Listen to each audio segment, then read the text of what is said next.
이번에 문재인 대통령은 2박 3일도 아니에요. 만약에 정말 히토르를 그리고 정말 리튬 배터리 산업과 관련해 이걸 하기로 했다. 호주 멀어요. 시간이 제법 많이 걸립니다. 그러니까 1박 갖고는 좀 어렵다고 쳐요. 2박 3일을 했어야죠. 2박 3일. 거기 가서 뭐 하다 왔어요? 도대체 뭐 하고 왔어? 시드니까지 다 들려요. 들릴 때는 안 들릴 때. 이러니까 관광했다는 비판을 받는 거예요. 이러니까. 지금 코로나 지금 사태가 위드 코로나 이전으로 돌아가는데 아까 말씀드린 대로 소상공인 자영업자들 정말 피눈물 나는 역경을 헤매고 있어요. 선 지원해준다고 이게 되겠어요? 이 사이에 그러니까 이재명이가 당정회의를 주도하고 이 코로나 방역 이전의 상태로 돌아가라고 하니까 이거 선거에 영향이 있구나. 선거에 영향이 있을까 봐서 정치 방향을 했는데 정치 방향을 하다 보니까 더 영향이 있을 것 같으니까 다시 돌아가는 거예요. 문제점이 바로 뭐냐? 전문가들이 얘기할 때는 안 들어. 이재명이가 얘기하니까는 들어요. 이래서 정치 방향이라고 하는 것이 확실하게 드러났다고 볼 수 있어요. 그래서 오늘 또 나온 게 백신 방역하고 민생경제 제대로 챙기겠다 했는데요. 백신 방역도 실패, 민생경제 회복도 실패. 이 실패한 정권이에요. 그래서 이코노미스트지가 그랬잖아요. 이제 벌써 이제 한 2, 3주 된 것 같은데 방역 실패 때문에 내년에 윤석열 후보의 당선이 유력시 된다. 이코노미스트가 그냥 타블로이드판입니까? 아니잖아요. 자, 그래서 이러한 최악의 상황을 만든 데 대한 문재인 대통령 반드시 사과하라. 어설프게 슬그머니요. 김부겸 총리가 아이고 국민 여러분 죄송합니다. 오늘 지금 입장문이 나왔잖아요. 위드 코로나 이전의 상태로 돌아갑니다. 예. 문 대통령이 지난번 21일 날 뭐라고 그랬어요? 확진자가 5,000명, 1만 명까지 늘 수 있다고 생각해서 대비를 철저히 하고 있다. 그리고 지난달 29일에는 어렵게 시작된 단계적 일상 회복을 되돌려 과거로 후퇴할 수 없는 일이다. 이렇게까지 얘기하고 나온 사람이 누굽니까? 문재인 대통령 본인이에요. 그리고 12, 13, 14, 15 3박 4일간에 호주를 떠나는 거예요. 그 사이에 확진자와 위중증자가 많이 늘어났어요. 그러니까 바로 어제 그제 14일날 이재명 후보가 즉각 거리두기를 해라. 강화시켜라. 긴급 성명을 내고 그럼에도 불구하고 청와대는 문재인 대통령이 들어오기를 김부겸 총리는 기다리고 있는 거예요. 15, 16일까지. 그러고서 또 조치는 18일부터 시행하는 거예요. 하려면 오늘부터 하든가 말든가 해야 될 거 아니에요. 2, 3일 더 기다려서 뭐 하겠다는 얘기예요. 그럼 2, 3일 사이에 지표가 좋아지면 다시 없는 걸로 하겠다는 겁니까? 아니 되옵니다잖아요. 방역 실패 철저히 이게 강화한다고 그걸로 끝낼 게 아니라 문재인 대통령이 국민 앞에 나와서 사과하라. 이런 비판과 압박의 여론을 우리 시청자 여러분들께서 많이 좀 만들어야 되겠습니다. 그래서 윤석열 후보 오늘 중요 일정을 보면요. 상의를 가요. 대한상의 최태원 회장하고 만나서 간담회를 가져서 환경 문제, 일자리 문제, 신산업 규제 완화 문제 이런 경제 전반에 대한 비전을 밝힐 예정으로 있고 이러한 경제 행보에는 지난 9일 날은 경총을 방문했고 그 다음에 여성경제인협회도 방문했고 그리고 또 이 한국노총도 방문한 바 있습니다. 그래서 이제 오늘 오후에는 말이죠. 용산에 위치하고 있는 대한의사협회를 찾아서 이 코로나 문제점, 대응의 문제점과 개선 방안에 관한 의견을 교환할 예정으로 있습니다. 자, 이렇게 해서 저도 열받다 보니까 코로나 얘기 또 정말 여러분들 열 안 받습니까? 문재인 지지층만 열 안 받겠죠. 예. 자, 이번에는요. 바로 어제 유튜브 라이브 방송인 성렬이형 TV 시즌 여기에서 윤석열 후보와 이준석 대표가 공동으로 방송 진행을 했어요. 여기에서 지금 김호수 총장 관련해서 이거 일 같이 할 수 있겠느냐. 그러니까 참 여러 차례 근무해서 잘 아는데 인간관계나 인격적으로 괜찮은 사람이다. 이 참 심성도 좋고 좋은 사람이다. 그러면서요. 앞으로 일을 더 잘 할 수 있을 것 같다. 이렇게 얘기를 했어요. 뭐라고 얘기를 했냐면 이렇게 얘기했습니다. 인간관계나 인격적으로 괜찮은 것과 어떤 위치에서 공적으로 자기가 책임있게 일을 해야 할 걸 확실히 하는 것은 굉장히 어려운 경우가 많다. 그러면서 검사라는 직업이 어떻게 보면 참 더러운 직업이다. 이렇게 해서 얘기를 하면서 사적으로 좋은 관계가 좋은 사람이라고 해도 검사로서 일할 때는 상당히 불리한 수사 결과를 내놓을 수도 있다. 이런 의도로 얘기한 것 아니겠어요? 그러면서 임기가 있는데 일할 수 있는 여건이 되면 잘하지 않겠나 싶다. 이렇게 얘기를 했는데요. 이것이 이제 결국 유임 의사를 밝힌 것이다. 라는 해석이 나오고 있습니다. 예. 자, 그러면서요. 일 중에서 제일 어려운 게 인사다. 그래서 선대위 인선의 과정에서 이 민주당으로부터 많은 심판을 받았잖아요. 예.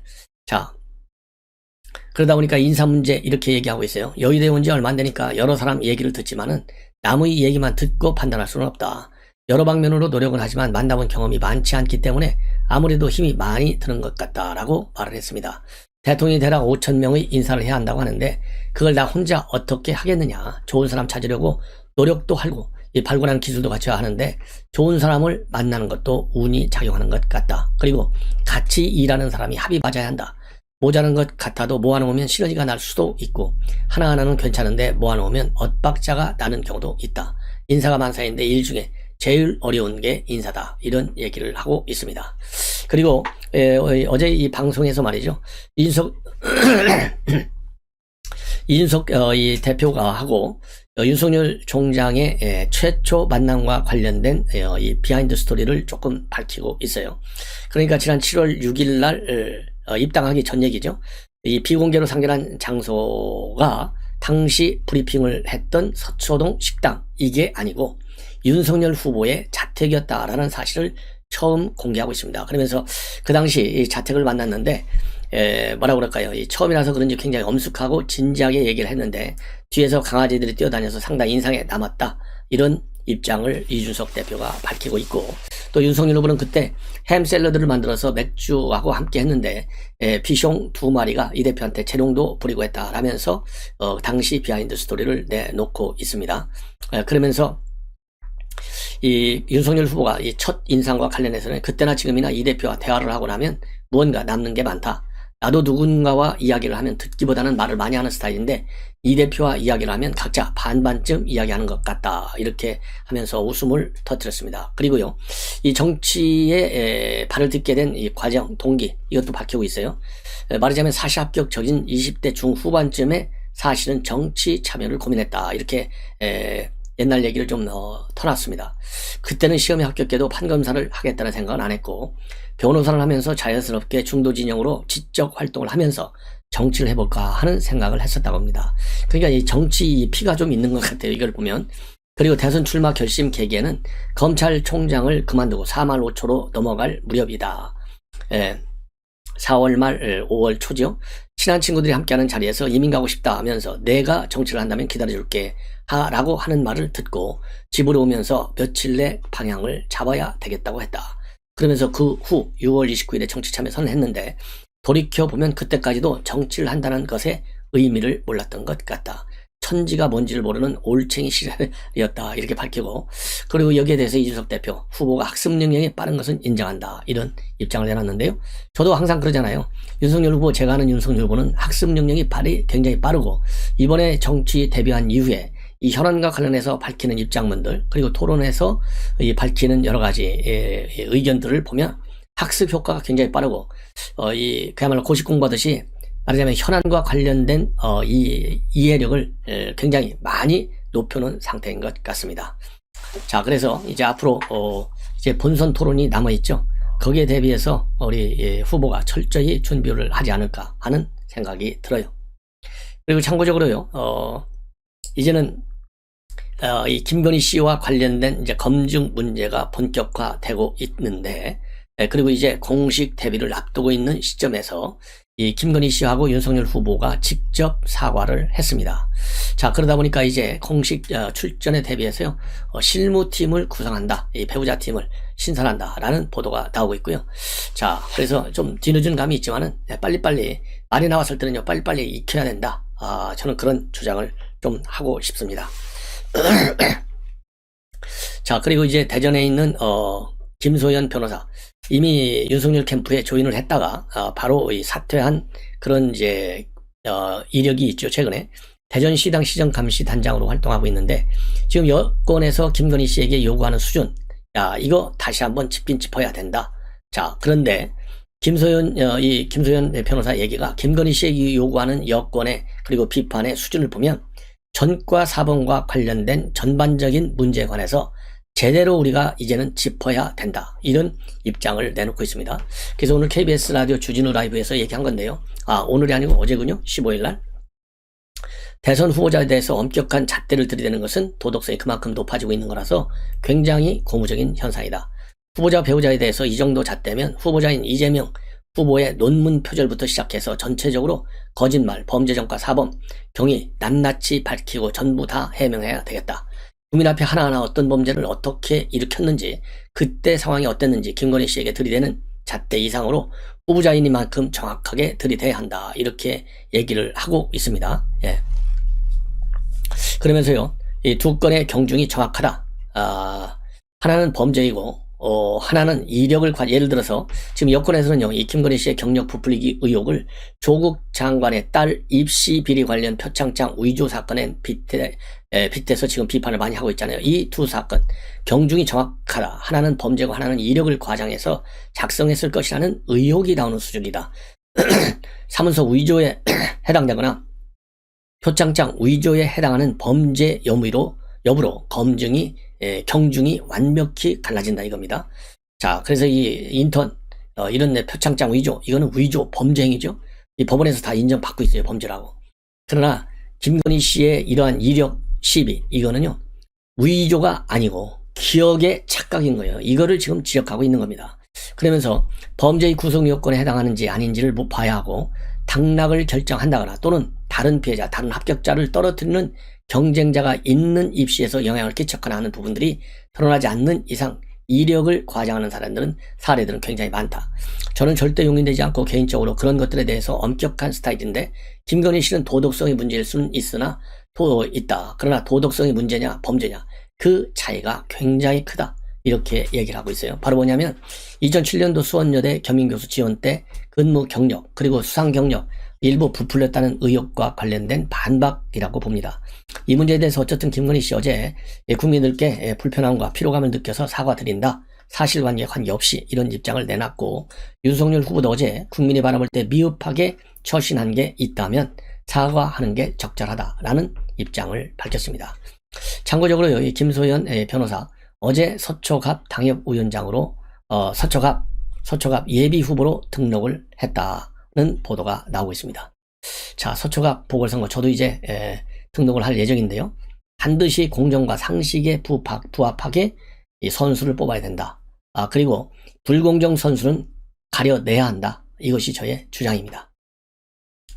자, 이번에는요, 이재명 지사의 후보의 아들 상습 불법 도박, 이것이 이제 문제가 되고 있어요. 그래서 이와 관련해서 조선일보에서 오늘 조간에 단독 보도를 했습니다. 단독 보도를 했는데 여기에 대해서 이재명 후보가요, 굉장히 빠르게 앞에 수식어가 하나 들어가야 돼요. 어떤 수식어가 들어갈지 여러분들 아시죠? 빠르게 인정을 했어요. 어떤 빠르게입니까? 약삭 빠르게. 왜? 뭐 때문에요? 지금 김건희 씨 어제 사과했잖아요. 윤석열 후보도 사과 적당하다, 필요하다 얘기했잖아요. 근데 이게 좀 시간이 많이 걸렸어요. 그러다 보니까 조금 비판이 있어. 나는 잘못한 거는 바로바로 인정해. 이렇게 해서 사과 내용의 격을, 그리고 이 가치를 선거를 의식해서 끌어올리려고 하는 약삭파는 표 계산 때문에 한 것이지, 저는 그렇게 진정성이 있다 이렇게 보지 않습니다. 대단히 미안한 얘기지만 하기야 미안할 것도 없죠. 예. 이재명이가 본래 그런 사람 아니겠어요?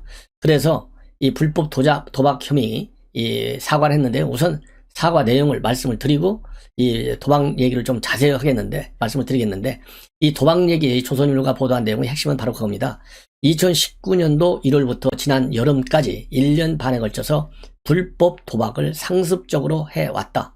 그래서 1,400만 원 상당의 게임머니 거래하자 이런 제안 글을 올리기도 했고, 또 도박장에서 536만 원을 땄다고 자랑하기도 했고, 또 이 금액 제한이 전혀 없는 불법 파워볼 홀짝 게임에서 500만 원을 잃었다는 글도 올렸어요. 그래서 스스로를 나는 도박 중독자다, 도박꾼이다, 본인이 얘기한 거예요. 이거 조선일보가 붙인 게 아닙니다. 이게 바로 이 핵심 기사의 내용이에요. 요거는 잠시 후에 좀 더 상세하게 말씀을 드릴게요. 먼저 이재명 후보가 뭐라고 인정을 하고 사과를 했는지 말씀을 드리면요, 아들의 잘못에 대하여 사죄의 말씀을 드린다. 언론 보도에 나온 카드게임 사이트에 가입해서 글을 올린 당사자는 제 아들이 맞다. 아들이 일정 기간 유혹에 빠졌던 모양이다. 부모로서 자식을 가르침에 부족함이 있었다. 아들도 자신이 한 행동을 크게 반성하고 있다. 스스로에 대해 무척이나 괴로워한다. 온당히 책임지는 자세가 그 괴로움을 더는 길이라고 알려주었다. 제 아들의 못난 행동에 대하여 실망하셨을 분들께 아비로서 아들과 함께 머리 숙여 사과드린다. 다시는 이런 일이 생기지 않도록 하겠다. 치료도 받도록 하겠다. 이렇게 입장을 밝혔는데요. 자, 이게요, 기간이 2019년 1월에서 작년 7월까지니까 작년 1년 7개월간이잖아요. 이기고 싶다라는 닉네임으로 200여 개의 글을 올렸어요. 이걸 가지고 이 미국에 서버를 두고 있는 온라인 포커 커뮤니티 사이트에서 활동한 겁니다. 이 문재인 정권이 바로 이런 점에서 전체주의 성향을 띠고 있다. 그래서 공수처가 이렇게 언론 사찰을 일삼을 수 있었던 것은 그 배후에 문재인 정권이 있었기 때문이고, 공수처가 하는 일이라고는 오로지 야당 대선 후보를 대상으로 하는 정치 공작일 뿐이다. 그래서 지금 우리가 1984의 세계에 살고 있는 것은 아닌지 의심스러운 지경이고, 공수처의 공작을 이겨내고 정권 교체를 이루는 일은 대한민국의 새시대를 여는 일이다. 여기서 대한민국 새시대 열기 위해서 뭘 만들었죠? 바로 새시대위원회를 만들었습니다. 자, 그래서 이 공수처의 이런 정치 공작성 수사, 단순하게 윤석열 총장과 관련된 수사일 뿐만 아니라 전반적으로요, 공수처의 권한을 그야말로 남용하는 이러한 권력 남용에 관해서 법률적으로 김진욱 공수처장을 법률적인 조치를 취할 필요가 있는지 법적인 이 검토가 필요한 상황이다, 이렇게 보여지고요. 그 다음에 또 이 법원 검찰 관련 얘기인데, 윤곽근 전 고검장이 여러분들이 라인펀드 이 우리은행에다가 판매를 다시 부탁했다, 이걸로 인해서 알선 수재 혐의로 구속 1심에서는요 실형을 선고받고 구속됐어요. 그런데 바로 오늘 이제 뭐 날짜상은 어제죠. 2심에서 무죄를 선고받았습니다. 그래서 1심에서는 무려 징역 3년이 선고됐어요. 그러면 왜 이게 바로 유죄 3년짜리 유죄가 무죄가 됐느냐? 바로 이 윤곽근 전 고검장이 우리은행 당시 손태승 행장한테 라임 사건, 라임 펀드 팔아달라고 얘기를 한 거, 이것은요 분쟁 해결을 위해서 약속 이행을 촉구하거나 협상하는 것이다. 그런데 이러한 협상, 그리고 이 분쟁 해결을 위한 약속 이행, 이것은 변호사의 본질적인 법률 사무에 해당된다는 겁니다. 그렇기 때문에 이건 무죄다, 이렇게 판결을 했어요. 자, 근데 이제 1심은 윤곽근 고검장은 변호사 직무와 관계없는 알선을 의뢰받았다. 그래서 징역 3년을 선고한 바 있습니다. 이렇게 해서 이제 윤곽근 전 고검장이 석방이 됐는데, 석방이 되고 나서 참 참담하고 참혹하다. 대한민국이 법치국가인지 많은 생각을 하는 사건이 생각을 하는 시간이었다. 이러한 입장문을 내놨습니다. 자, 그러다 보니까요, 윤곽근 고검장이 당시에 충북 도당 위원장을 맡고 있었고, 청주 상당에서 정정순 의원하고 맞붙어서 민주당한테 졌어요. 근데 이제 정정순 의원이 당선 무효형을 선고받아서 이번 3월 9일 날 보궐선거가 이루어집니다. 그러다 보니까 본래 상당에서 이 4선까지 했던 정우택, 지금 뭐 당연히 출마하는 것으로 해서 모든 준비를 다 하고 있고요. 그 다음에 윤곽근도 이 대리인격인 사람이 당협위원장을 지금 맡고 있다고 합니다. 그렇기 때문에 윤곽근도 이번 재보궐선거 이제 심판을 받겠다, 이런 취지에서 출마가 거의 확실시 되고 있고요. 자, 그러다 보니까 또 이 김수민 전 의원도 또 여성 의원이었지 않습니까? 그래서 김수민 의원도 출마를 굉장히 심각히 지금 고려 중에 있다. 그리고 다른 또 후보자들도 많이 있다고 그래요. 그래서 이 국민의힘 후보가 누가 되느냐에 따라서 청주시장 선거, 그 다음에는 청주시장 선거도 6월에 있잖아요. 그 다음에는 충북 말하자면 도지사 선거, 여기에도 많은 변수를 가져올 가능성이 크다. 그래서요, 이번 윤곽근 고검장의 무죄 선거가 이 선거 판도에도 많은 파장을 야기할 것이다 라는 전망이 상당히 설득력 있게 나오고 있는 상황입니다.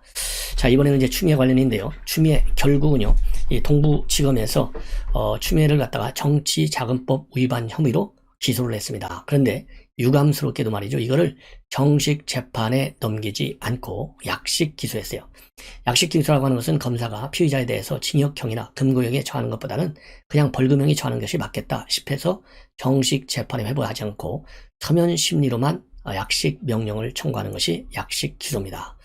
자, 이거는 어떻게 해서 됐냐면 작년 9월에 시민단체인 자유대한호국단이 추 장관이 2017년도 1월, 그러니까 이 추 장관의 아들 서 씨가 논산훈련소 수료하는 날 이 정치자금 체크카드로 19만 원을 사용한 거, 이것 때문에 고발 조치를 했어요.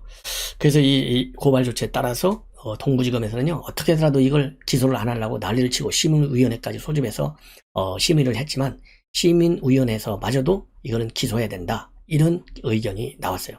그래서 결국 마지못해서 약식 기소로 넘어갔고, 그 다음에요, 작년 또 9월 달에는 시민단체인 행동하는 자유시민이 2014년도에 11월부터 15년 8월까지 추 장관 딸이 이태원에서 운영하는 식당, 여기에서 21채나 식사하면서 정치자금 약 250여만 원을 썼다고 또 고발한 바 있어요.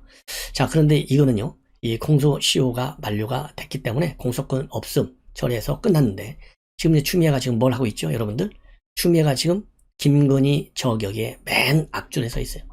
자, 그러면은 이 추미애가 말이죠, 명색이 당 대표 자격, 또 민주당 4선 5선 의원을 했는데, 이런 사람이 겨우 15만 원짜리 집을 돈이 아까워서 이 정치자금 카드를 썼다. 그리고 자기 딸 식당에서 250만 원값 밥을 진짜 먹었는지 안 먹었는지도 모르는 정체분명의 예산을 낭비했다. 이거 다 국민 세금이 그야말로 약탈한 거나 마찬가지잖아요. 여기에 대해서 추미애가 이제 지금 심야 이 시간에도 아직 아무 말도 안 하고 있어요. 내일 진정으로 고개를 숙이고 사과를 하는 건지, 또 얼마나 뻔뻔스럽게 거짓말을 하는 건지 한번 지켜볼 일이다. 그래서요, 최소한도 국민에 사과하려면 진정성 있게 최소한도로 김건희 씨에 대한 비판, SNS 활동을 중단할 것을 저는 강력히 촉구합니다. 그런데 그럴 것 같지가 않아요. 추미애는 뭐 계속 나올수록 사실은 우리에게 좋은 사람이에요. 예. 자, 그런데 그럼에도 불구하고 추미애가 말이죠, 이 심야에 또 입장문을 내놨어요. 뭐냐면 이번에는 김종인 위원장을 비판하고 있습니다. 자, 김종인 위원장이 어제 뭐라고 했냐면, 지금 우리가 대통령을 뽑는 거지 대통령 부인을 뽑는 거가 아니다, 이런 언급을 했어요, 어제. 이거를 갖다가 이 김종인 위원장 또 실수하네, 이렇게 비판문을 내놨습니다. 뭘 지금 들고 나왔냐면, 이제 박근혜 대통령 당선되는데 큰 역할을 했잖아요. 근데 박근혜 대통령을 뽑고 나니까 어떻게 됐느냐, 비선 실세 최순실이가 튀어났다 이거예요. 근데 누구도 최순실을 뽑지는 않았다는 거예요. 박근혜를 뽑았는데 왜 최순실이가 나왔느냐. 그런데 지금은 김종인 위원장이 누구를 돕고 있느냐, 바로 윤석열 후보를 돕고 있다 이거예요. 그런 것처럼 이번에는 결국은 똑같이 윤석열 체제 하에서도 윤석열을 뽑는 선거지 부인을 뽑는 건 아니다 라고 하고 있지만은, 최순실이가 튀쳐나오듯이 또 다른 실세가 튀쳐나올 것이다. 이렇게 되면 김종인 비대위원장은 김종인 총괄위원장은 두 번 국민을 우롱하는 것이 된다, 이런 이 비유를 해가면서 비판하고 나섰습니다.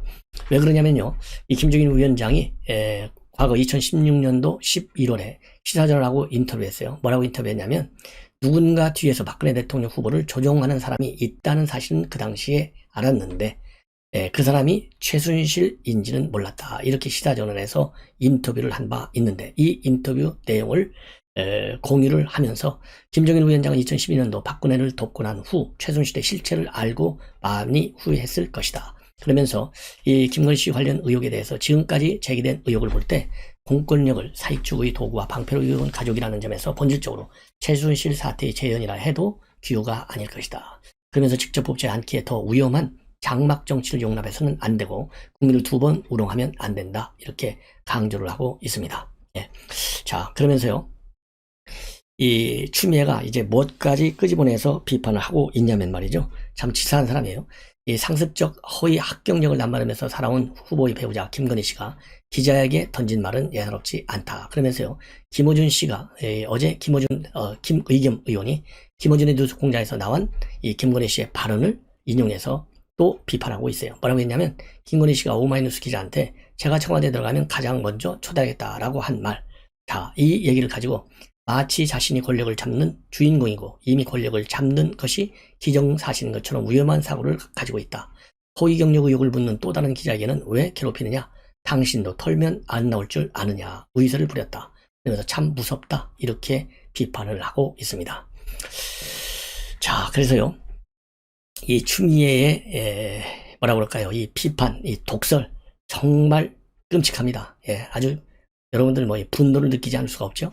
자, 이러다 보니까 이제 우리 국민의힘에서는요, 윤석열 대선 후보의 부인 김건희 씨의 공개 활동에 대한 이 체제적인 준비 작업에 착수했습니다. 그래서 우선 밀착 수행팀 구성을 시작했다고 하는데 그만큼 이제 여러 가지 김건희 리스크를 체계적으로 관리하기 위한 것이다 이렇게 보이는데 이 밀착 수행팀에는요 메시지와 일정을 관리할 정무 파트와 수행, 법률 지원 이렇게 세 분야로 구성되고 그 주요 멤버를 보면 지금 변호사 출신이죠 김현장, 최지은 수석 부대변인 그리고 당 중앙여성위원장인 양금희 의원 그 다음에 원희룡 정책총괄본부장의 부인 정신과 의사죠. 강윤영 씨, 즉 소시오패스라고 비판한 그래서 지명도를 굉장히 높였는데 이 강윤영 씨 이런 분들이 팀으로 이제 합류할 것이다.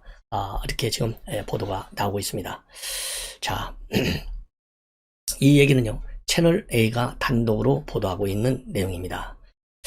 자, 그리고요 지금 이렇게 여당 측에서 김건희 공세가 아주 정말 눈 뜨고 봐줄 수 없을 정도로 정말 귀로 들을 수 없을 정도로 저질 공세에 나서고 있어요. 이러다 보니까 우리 야당의 약자의 통행위원회 부위원장이죠.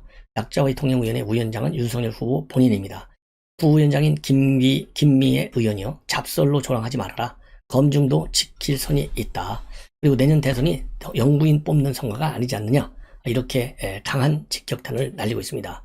바로 오늘 진흙탕 패싸움 유도 전략이라고 이렇게 제목을 붙여가지고 민주당은 윤석열 후보 검증으로는 답이 나오지 않는지 배우자를 상대로 온갖 잡설을 섞고 조롱하고 비아냥거린다. 그러면서요 이 부제로 미국의 퍼스트 레디였던 미셸 오바마가 2016년도 대선 때 했던 발언을 부제로 달고 있어요. 즉 영어로 when they go low, we go high. 그러니까 저들이 저급해도 우리는 품격 있게 라는 문구를 부제로 달고 있습니다. 그러면서 그야말로 총공세다. 못 잡아먹어 안달이다. 그런데 대상은 후보자가 아닌 배우자다. 그들의 비열한 주특기가 발휘되고 있다. 그러면서요. 물론 후보자 배우자도 검증 대상인데 의혹이 있으면 소상히 설명하고 진솔하게 밝혀야 한다. 잘못이 있으면 깨끗이 사과하고 넘어가는 것이 정도다. 그래야 국민도 납득하고 수긍할 수 있다.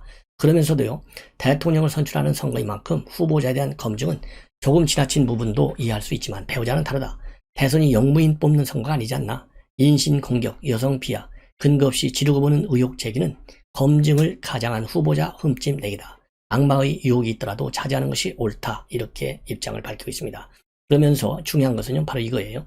이재명 후보는 2017년도 당내 대선 경선에서 해경궁 김씨 의혹으로 곤욕을 치르지 않았느냐. 문어봉이, 문돗개, 노무현 시체, 전라디언 등 당시 해경궁 김씨 트윗 계정으로 올라온 표현들인데 이런 것을 다시 들추고 추궁하면 좋은 흥미거리는 될 것이다. 하지만 좋은 대통령을 뽑고자 하는 국민 기대는 반하는 것이다. 그러면서 정치 개혁을 논하면서 진흙탕 패싸움을 유도하는 것은 저질이다. 추미애, 손혜원 이런 옛 영광을 바라는 분들이 선두에서 지휘하고 있지만 우리 선은 넘지 말자. 후보자가 대통령이 된다는 걸 잊지 말자. 그러면서요. 마지막에 해시태그 품격 있게 좀 살자. 이런 이 해시태그를 붙여놨습니다.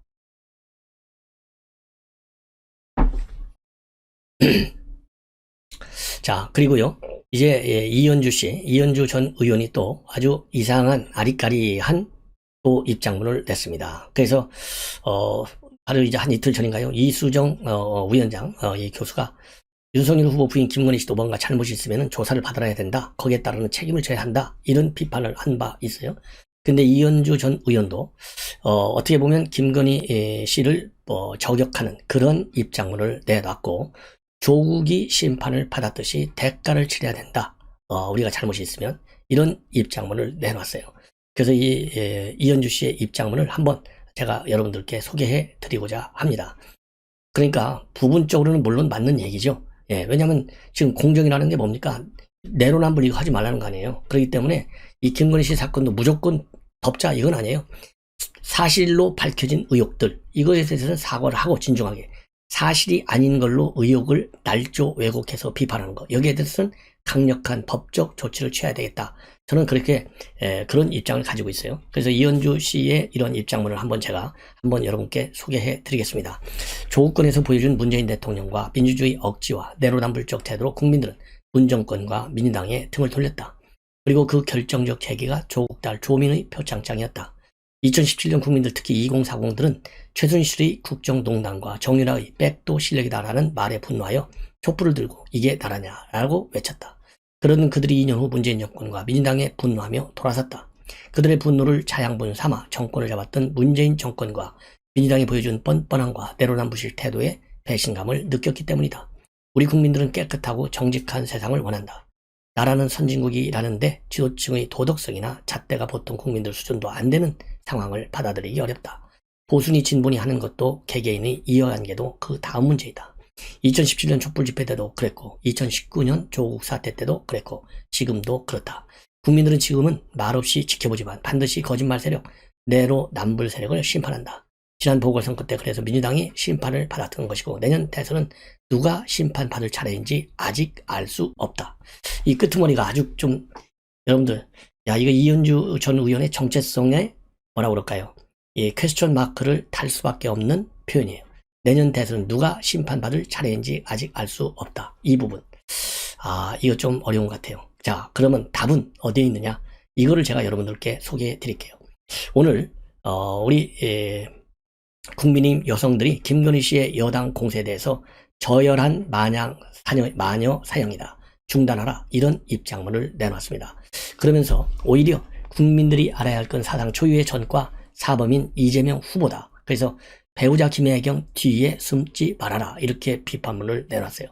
그리고 이 김태흠 의원도 이 전과 사범이 뭐니까 검사 사칭, 그 다음에 무고, 그 다음에는 음주운전, 그 다음에는 공무집행 방해. 이게 전과 사범이잖아요. 전과 사범을 대통령으로 만들려는 민주당이 거론할 사안은 아니다. 거울을 돌려 전과 사범인 후보를 돌아보길 바란다. 이렇게 얘기를 했고요. 김병준 상임선대위원장도 네거티브 공방을 하면 이 후보가 더 불리하다. 이런 주장을 내놨습니다. 자, 그러면서요, 이 김병준 위원장도 민주당은 후보 당사자와 관련된 문제가 큰 문제들이 지금 있다. 그래서 리스크는 오히려 민주당 쪽이 더 크다. 예. 그러면서 다시 이재명 후보의 부인 해경궁 김씨란 의혹도 우리 국민의힘에서는 다시 지금 꺼내들고 있어요. 그래서 앞에서 김미호 의원도 이거 꺼내들면 참 재미있을 것이다. 그러나 저질이기 때문에 이거 우리는 안 꺼내든다. 라고 얘기를 하고 있지 않습니까? 자, 이걸 보면 지금 방금 전에 제가 여러분께 소개해드렸던 이현주 전 의원의 내년 대선은 누가 심판받을 차례인지 아직 알 수 없다. 이미 다 나와 있죠. 자, 김건희 씨의 비리 의혹은요, 부인의 비리고 전과 사범의 비리 의혹은 바로 후보 본인의 비리 의혹이에요. 어느 게 더 큽니까? 심판. 법으로 재판 한번 받았다고 해서 그게 심판이 끝난 겁니까? 이 정도 되면요, 전과 사범이 되면 구급 공무원 시험 보기도 저희가 보기에는요, 굉장히 어렵다. 아마 면접 보면 떨어질 거예요. 저는 그런 생각을 합니다. 그래서 이현주 전 의원식 이런 입장문, 굉장히 참 안타까움이 많은 것 아니냐, 이런 평가를 저는 하고 싶습니다. 물론 뭐 표현의 자유가 있고 양심의 자유가 있으니까 자기 멋대로 하는 것이죠. 그러나 지금은 우리 야권의 입장에서는요, 그렇다고 뭐 비리를 덮자는 게 아니에요. 절대적으로. 비리는 아까 제가 모두에 말씀드렸잖아요. 다 파했죠. 사과해. 용서를 빌어. 그러나 그렇지 않은 의혹 제기와 날조 가짜뉴스 만드는 것은 반드시 우리 국민의 그것도 심판을 받게 해야 된다. 이게 저의 주장이에요. 네. 자, 그러다 보니까 이제 강선범 씨 이 개그맨으로 유명한 사람이라고 그래요. 저는 강선범 이런 누군지 잘 몰라요. 솔직히 근데 이 강선범 씨가 요즘 여권 대변인처럼 활동하고 있어요. 그래서 오늘 본인의 유튜브 채널인 강선범 TV에 이준석 대표님 따라올 테면 따라와 보라고요. 힘들겠는데요. 이러한 영상을 통해서 지금 우리 야당 김건희 씨 관련 비판문을 내놓고 있습니다. 그러면서요, 이 강선범 씨가 최근에 이 열린공간 TV가 김씨 보도한 내용 이것을 언급하면서 처음에 줄리오 의혹이 보도된 것도 김건희 씨가 직접 인터뷰에서 나 줄리오 아니요 라고 언급했기 때문에 시작된 것 아니냐. 그 이전엔 정치 언론이 언급도 안 했다. 이렇게 입장을 놓고, 그러면서요, 이 국민의힘에서 이런 의혹을 제기한 언론사 법적 대응을 얘기하고 있잖아요. 여기에 대해서 내가 아는 국민의힘은 그런 내용이 나오면 바로 고발하고도 남을 텐데 이야기만 하고 있다. 혹시 자신이 없는 것은 아니겠나. 고발해서 수사에 들어가면 진실에 더 가깝게 다가가게 되니까 말이다. 이렇게 얘기를 하고, 그리고 이 김건희 의혹이 이렇게 크게 확산된 이유와 관련해서는 김건희 씨가 안 보이니까 그러는 것이다. 그러면서 뭐가 얼마나 이상하게 감추고 있느냐. 그럴수록 더 보고 싶어지고 좀 보자. 우리나라를 대표해 세계를 누릴 수도 있는 분인데 지금은 가상인간인지 로지 같은 느낌이 든다. 이렇게 비꼬고 있습니다. 예.